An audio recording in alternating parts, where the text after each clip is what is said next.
Então, olá, nós vamos para mais uma aula, certo? Hoje nós vamos falar sobre relações trigonométricas no triângulo retângulo, certo?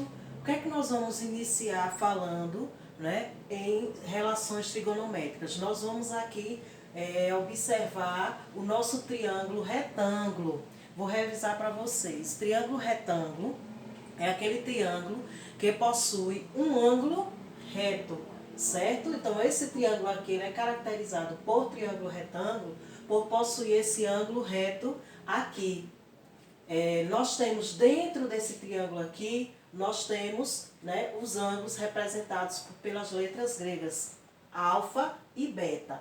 Então, vamos chamar a atenção no triângulo retângulo também para relembrar para vocês sobre a fórmula que nós vimos na aula passada, que foi a fórmula de teorema de Pitágoras, onde diz que a hipotenusa ao quadrado é igual à soma dos dois catetos. Aí nós vamos revisar agora o que é hipotenusa e o que seria os catetos. A hipotenusa, gente, observe que é o lado maior, é o lado que sempre fica oposto, ou seja, à frente do ângulo reto. Então, não importa se o triângulo, a forma que o triângulo venha aparecer, você vai sempre se posicionar no ângulo reto, certo? Que é formado por essas duas retas aqui perpendiculares. Então, você vai se posicionar no ângulo reto e ao lado que estiver à frente, né, desse ângulo reto é o que nós vamos chamar de hipotenusa. E os outros dois lados nós vamos chamar de quê? De catetos, certo? Então, nós temos a hipotenusa e temos os catetos. Aí, dá-se a fórmula aqui, o teorema de Pitágoras, que é uma das fórmulas mais importantes e a gente precisa sempre estar lembrando dessa fórmula, certo? Que o quadrado da hipotenusa é igual à soma dos seus dois catetos, também elevado ao quadrado. Então, nós vamos aqui realmente para relações trigonométricas, relações também conhecidas como razões, certo? Razões. Por quê? Porque nós vamos estar trabalhando fração, né? Um número sobre o outro, então a razão. Então, relações trigonométricas, razões trigonométricas. Então, nós temos aqui, né, as relações que nós podemos obter. São as relações de seno, cosseno e tangente, certo? Por que é tão importante, né, essas relações trigonométricas? Elas vão nos auxiliar, elas nos auxiliam em determinados problemas, certo? Problemas quando a gente vai aproximar, quando a gente quer aproximar a sombra de alguma coisa, fazer esse cálculo, né? Ou medir algo muito alto que a gente não possa medir com a trena. Então, esse cálculo aqui vai nos auxiliar nisso, certo? Aí nós temos aqui o seno, cosseno e tangente. O que seria o seno? O seno seria o cateto oposto sobre hipotenusa. Cosseno, cateto adjacente sobre hipotenusa. Tangente, cateto oposto sobre cateto adjacente. Mas aí você vai se perguntar o seguinte: não são catetos? Todos os dois lados aqui, eles não são chamados de catetos? Então, aí é que vem a parte boa. Que parte boa é essa?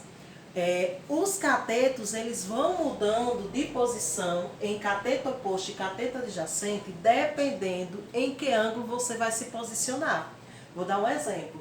Se você se posiciona nesse ângulo aqui, que é o ângulo alfa, ó, se você se posiciona nele, quando você olhar para baixo, esse lado aqui é o lado oposto ao ângulo alfa. Então, esse lado aqui vai ser o cateto oposto em relação a esse ângulo aqui, certo? Se esse é o lado oposto, é o cateto oposto, logicamente, o cateto que sobra vai ser o cateto adjacente. Agora, vamos lá. Se você, ao invés de se posicionar no cateto, no ângulo alfa, você se posiciona no ângulo beta, que é esse ângulo aqui, ó. Certo? Então, quando você se posiciona nesse ângulo aqui, o lado que está à frente vai ser agora o cateto oposto. E, logicamente, o cateto que vai sobrar vai ser o cateto adjacente. Lembrando, hipotenusa, certo? é o lado maior. É sempre o lado que fica oposto ao ângulo reto, certo? Não esqueçam disso. Então, quando você observa um triângulo, o primeiro lado que você acha é a hipotenusa. Os outros dois catetos vai depender de quê? Cateto oposto, cateto adjacente. Vai depender do ângulo que você está se posicionando, certo? Então, nós temos que lembrar dessas três relações aqui, certo? Relações, razões. Veja que o cateto oposto está sobre a hipotenusa, né? Sobre a medida da hipotenusa. O cosseno é o cateto adjacente sobre a hipotenusa e a tangente é o cateto oposto sobre cateto adjacente. Eu coloquei um exemplo aqui para nós vermos aqui um exemplo para a gente praticar como é que a gente vai fazer esse cálculo. Bem simples, certo? Aí vamos supor que é dado um triângulo aqui. Veja que esse triângulo, eu já mudei a posição desse, já para a gente perceber que o triângulo ele pode vir de qualquer forma, certo? Então eu mudei já o lado dele aqui, certo? Desse triângulo. E aí que eu quero que vocês prestem atenção e tentem achar quem é, ou seja, qual é a medida da hipotenusa. O que é que a gente tem que fazer? A gente tem que achar o ângulo reto. Então, se aqui é o ângulo reto, o lado oposto ao ângulo reto vai ser a minha hipotenusa. Então, eu já sei que esse lado aqui é a minha hipotenusa. E esses dois lados que sobram aqui são os catetos. Agora, cateto oposto e cateto adjacente, a gente só vai poder identificar quando a gente for verificar de que ângulo está se pedindo, certo? Então, vamos lá. Vamos supor que foi dado esse triângulo e ele pede, acha o cosseno de alfa. Aí, o que é cosseno? É cateto adjacente sobre hipotenusa. Não é o ângulo alfa? Então, eu vou me posicionar aqui. Eu já sei que esse é a hipotenusa, 13.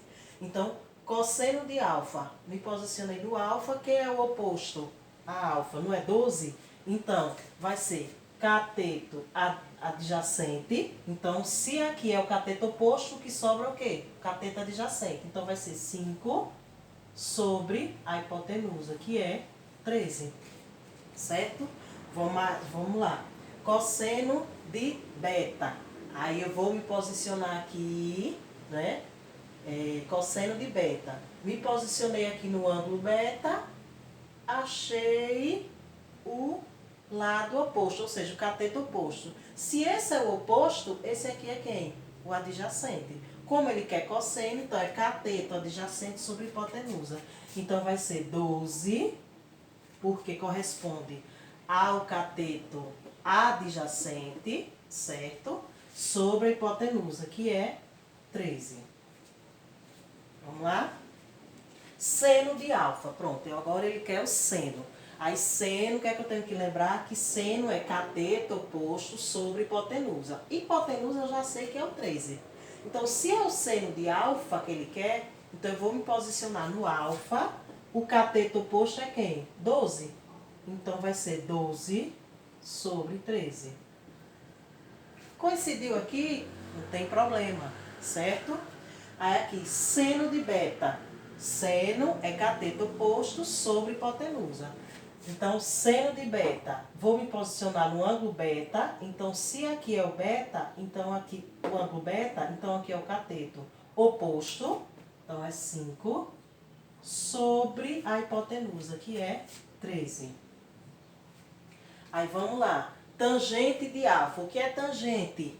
Preciso aprender essas relações. Então, tangente é o cateto oposto sobre cateto adjacente. Se ele quer tangente de alfa, vou me posicionar no alfa. Então, aqui é o oposto e aqui é o adjacente. Então, vai ser 12 sobre 5. E se ele quer a tangente de beta, eu vou me posicionar no ângulo beta. Deixa eu acender aqui para vocês. Vou me posicionar no ângulo beta. Então, o oposto agora vai ser 5. E o adjacente, que sobrou, logicamente, o 12. Então, eu achei aqui as medidas do seno, cosseno e tangente dos ângulos representados nessa figura. Então, agora, nós vamos exercitar com a atividade.